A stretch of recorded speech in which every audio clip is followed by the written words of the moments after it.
Do you know the feeling when you find out an artist draws content that you feel deeply disturbed about, so you decide to out them, even though they do it on a private account, unaffiliated with the official one, and through doing so you cancel them on several different platforms, only for you to find out that the artist in question draws that content as a means of coping with the abuse they've experienced in their youth? Something that is scientifically proven to be a sound method of therapy. So, in effect, you end up shaming a victim of the very thing you appear to stand against. No? Me neither. Maybe you know what it's like to be a bystander who assisted with this cancellation, and upon finding out you're dealing with a victim, not a perpetrator but a victim, you double down instead of apologizing. No again? Let's talk about someone who knows exactly what that's like.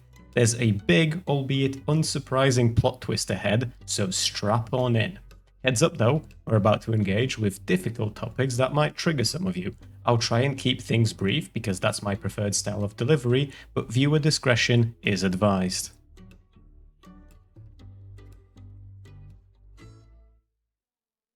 Let me introduce you to Ang.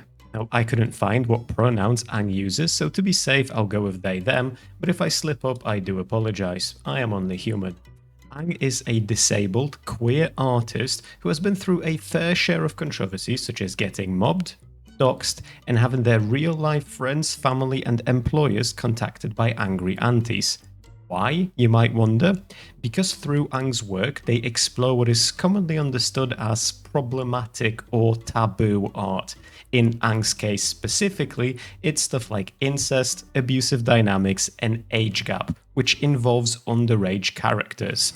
It is worth mentioning and keeping in mind that while you're allowed to find this disgusting right off the bat, this type of Ang's work, according to themselves, is kept away from Ang's real life, on a separate account, under an alias, in an 18+ space, in an environment where you have to seek it out specifically to find it.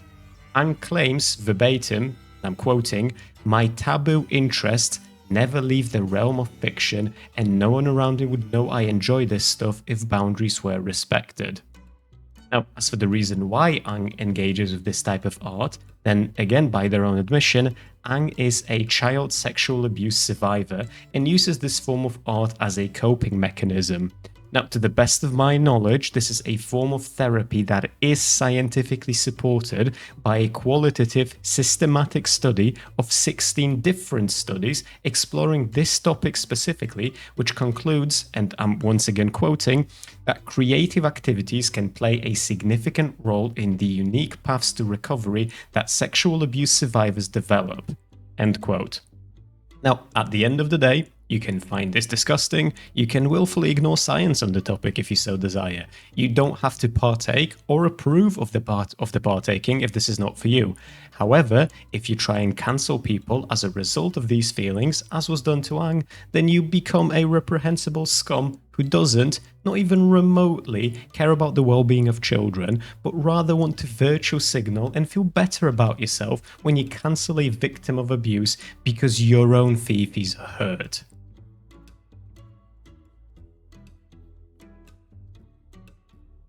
And now, let me introduce you to Kyle, a 45-year-old specimen that can only be described as a cross between Chris Chan, Austin Powers, and Hal from Megamind, but with the Discord mod energy sort of ramped up to 11. Kyle, someone who you might also know as the creator of Mighty Magiswords, a cartoon for children that ran for 2 seasons on Cartoon Network, was something of a friend to Ang.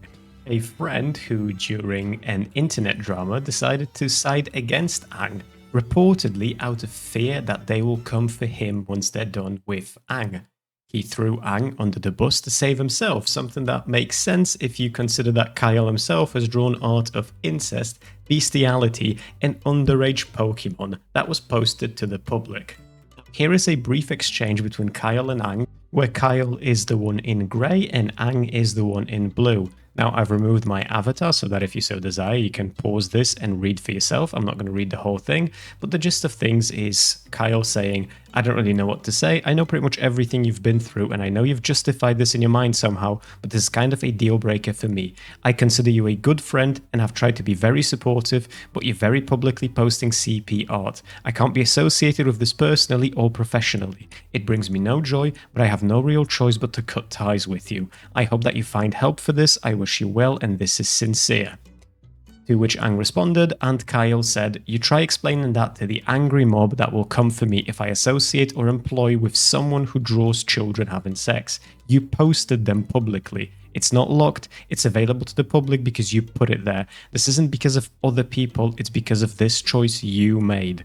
I liked being your friend, this sucks. Now, under normal circumstances, I would show quite a lot of sympathy to this sentiment from Kyle. Or I would use a plethora of examples of disgusting and underhanded behavior from him over the years that makes me doubt his sincerity. But alas, we live in a society, and these are not normal circumstances. You remember when I mentioned a big plot twist in the opening section of this video? Carrozza, 45, was arrested at an apartment complex in Burbank, California on the morning of Thursday, June 20th at 7:30 a.m. The arrest was part of an Internet Crimes Against Children Task Force investigation. That's right.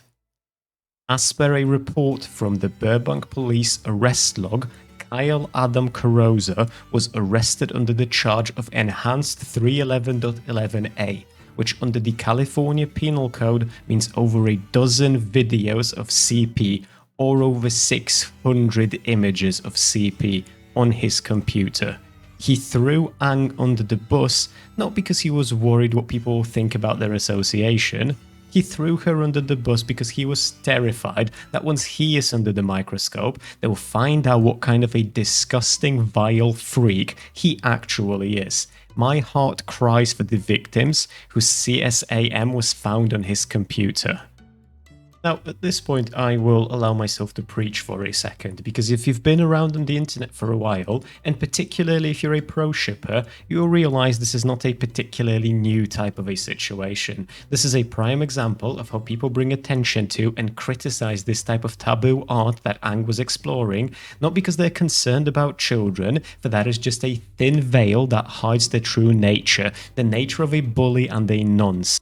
Kyle gladly partook in a public shaming by implying that what you draw is what you want, and while he wasn't correct about people like Ang, he knew exactly what he means, given that it was all but a projection of his disgusting existence.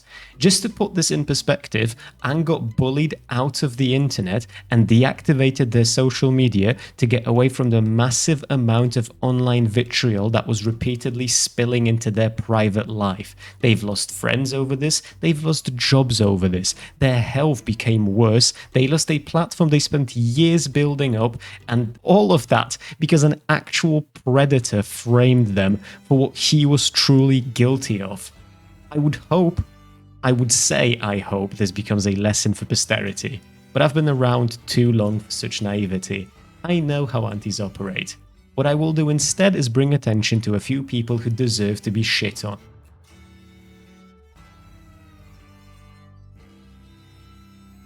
Here is Jane Amber reacting to the news of Kyle's arrest by saying that she cannot believe she was friends with this sick fuck. Now, Jane is a transphobic racist who accused Ang of having groomed her, and many people took those accusations very seriously.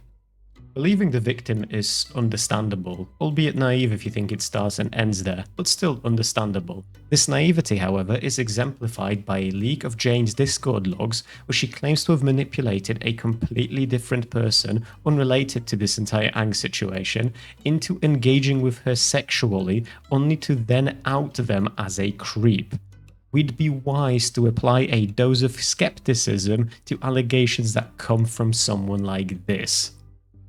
Now, this accusation caused people like Tony Goldmark to go really hard against Ang, going as far as calling her a sexual predator, which even if you wanted to excuse is understandable, and to be clear, it might not be. I'm just not clear on the timeline here of whether at this point Tony already knew Jane's prior history and the shady allegations. What makes him particularly spineless is not this, in fact, it's the fact that now we have so much more context and I am still yet to see him apologize to Ang, which makes him a hell of a pathetic specimen to look upon with nothing but judgment.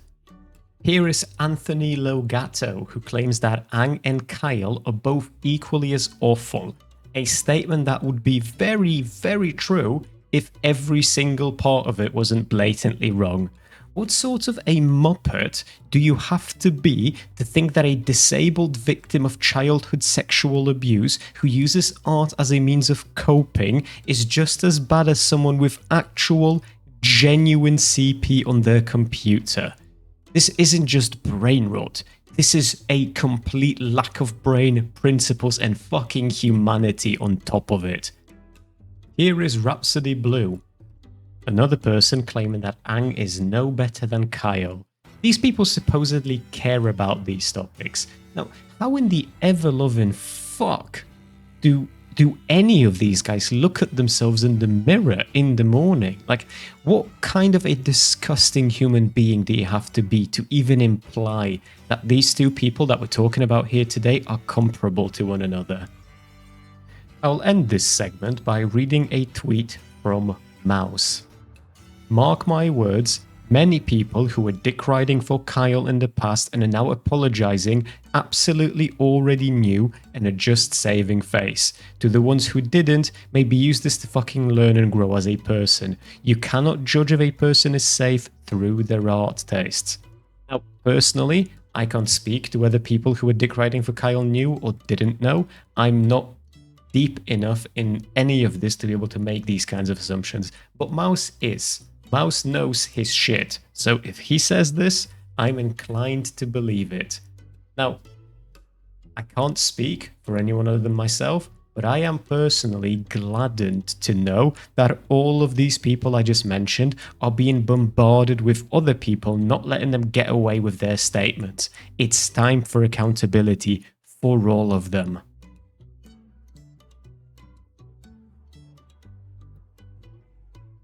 At the end of the day, this drama is much, much deeper than what I have gotten into during this limited runtime.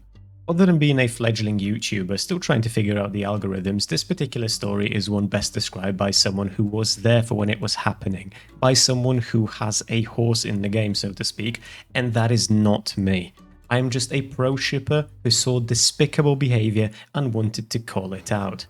That will be it for today, and as always, if you like this video, tell others about it, and if you didn't like the video, tell me about it. Shout out to Rainy Studios and Mouse, whose tweets I've used to gain a ton of context and a better understanding of this entire situation. This video would not have happened if not for their careful documentation of this entire matter. Massive thank you to these two, and to my lovely audience who support me through this little YouTube journey of mine. The special code for discourse today is the word compassion. Work that in a sentence in the comments down below so I know you've watched in full. Take care now, good night, and remember, you can draw inferences from someone's choice of art, be it drawn, painted, purchased, endorsed, or otherwise, but you need to be very careful about making conclusions from it. Be better, and you can start being better by subscribing to me. Hehe.